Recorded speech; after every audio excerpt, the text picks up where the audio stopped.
मध्य प्रदेश महाराष्ट्र सीमा पर स्थित कोरने घाट त्रिवेणी संगम में दिवंगत उप मुख्यमंत्री अजित पवार का अस्थि कलश विसर्जन श्रद्धा और भावुक माहौल में किया गया।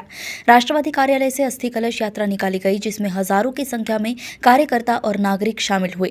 पूर्व विधायक राजेंद्र जैन, विधायक राजकुमार बडोले, नरेश महेश्वरी, प्रेम रहांगडाले, केतन तुरकर, राजलक्ष्मी तुरकर सहित अनेक पदाधिकारियों व कार्यकर्ताओं ने संगम तट पर पुष्पांजलि अर्पित कर दिवंगत नेता को श्रद्धांजलि दी।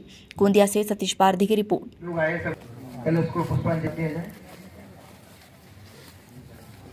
कोरनी के सरपंच हनस जी ठाकरे, आपसे विनंती की आप भी आ जाए पुष्पांजलि करने। जिनकी पुष्पांजलि बंधु है उनसे भी विनंती की वे भी आए और पुष्पांजलि कर दे। सभी पत्रकार बंधु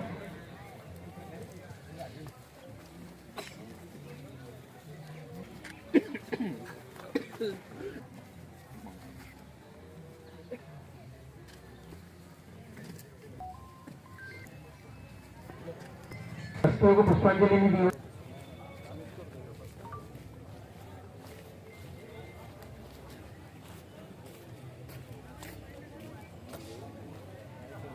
इसके पश्चात आज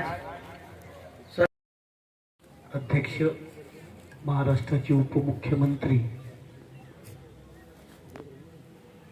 आदरणीय अजितदादा पवार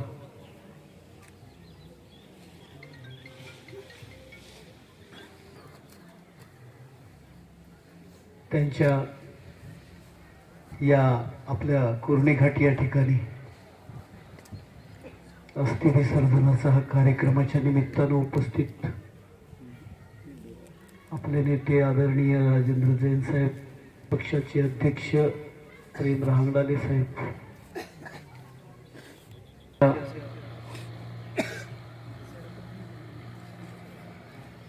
एकाएकी झाल्यामुळे संपूर्ण महाराष्ट्रात जी प्रचंड शोककळा पसरली त्याचा अनुभव आपण मागच्या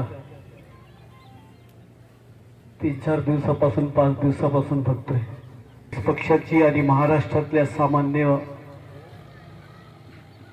माणसाचे जे नुकसान झालं आहे ते भरून निघण्यासारखं नाही आहे। त्याच्यामुळे महाराष्ट्र तर नक्कीच हळहळला, परंतु संपूर्ण देशामध्ये जी प्रचंड शोककळा पसरली होती, कारण झाले तर असतेच प्रत्येक करण्यासाठी सगळेजण त्यांच्या अस्थि विसर्जनाच्या निमित्तानं आलेलो असे होते। त्याच्यामध्ये एक थोडासा त्याचं एकदम अगदी बारीक स्क्रॅच ते नाकाच्या जवळ, आणि ते दिसण्यासारखं नाहीये। निरीक्षण करणारा आणि कार्यकर्त्याशी अत्यंत डायरेक्ट संवाद साधणारा, त्यांच्या सुखदुःखामध्ये आज जरी शरीराने आपल्यामध्ये नसले तरी पण त्यांचे कार्य, त्यांचे कर्तृत्व आणि ते मनानं आपल्या सगळ्यांमध्ये आहेतच। त्यांच्या या अस्थि विसर्जन का कार्यक्रम हम सभी लोग शोकाकुल हैं और निश्चित रूप से अजीत दादा की यादें, अजीत दादा के किए हुए कार्य, और सदैव महाराष्ट्र इस बात को याद रखेगा कि प्रशासन में अनुशासन क्या होता है, प्रशासन में वक्त की कीमत क्या होती है, और सामान्य आदमी से जुड़कर कभी किसी पक्ष पार्टी का कोई ध्यान न रखते हुए उप मुख्यमंत्री के पद पर रहते हुए राज्य के प्रशासन में प्रत्येक व्यक्ति के, महाराष्ट्र के जन सामान्य के व्यक्ति का किस तरह काम होना चाहिए, उन्नति, प्रगति, विकास का कार्य किस तरह होना चाहिए, इसका ध्यान रखने वाला एक जन नेता हमारे बीच में नहीं है।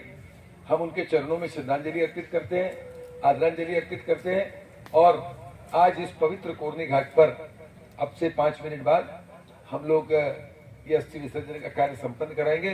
पुनश्च सभी श्रद्धांजलि अर्पित करता हूँ। ओम शांति।